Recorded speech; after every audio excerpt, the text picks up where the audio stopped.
দিয়েছি। আপনারা দেখেছেন দীর্ঘদিন বিএনপি এবং গণ অধিকার পরিষদ মানুষের অধিকার নিশ্চিত করার জন্য রাজপথে আন্দোলন সংগ্রাম করেছে।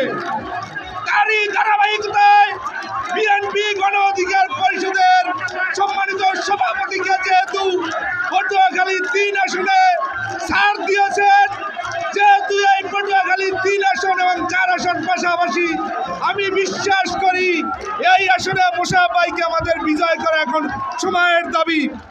সংগ্রামী বন্ধুগণ, আগামীর বাংলাদেশের চাবি কার হাতে আপনারা জানেন?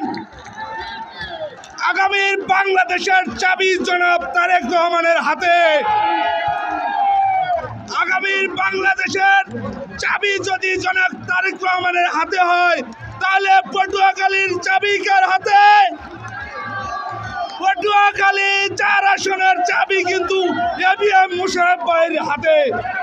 পটুয়াখালী 4 কলাপাড়া তথা রাঙ্গাবালি একটি সমৃদ্ধ এলাকা।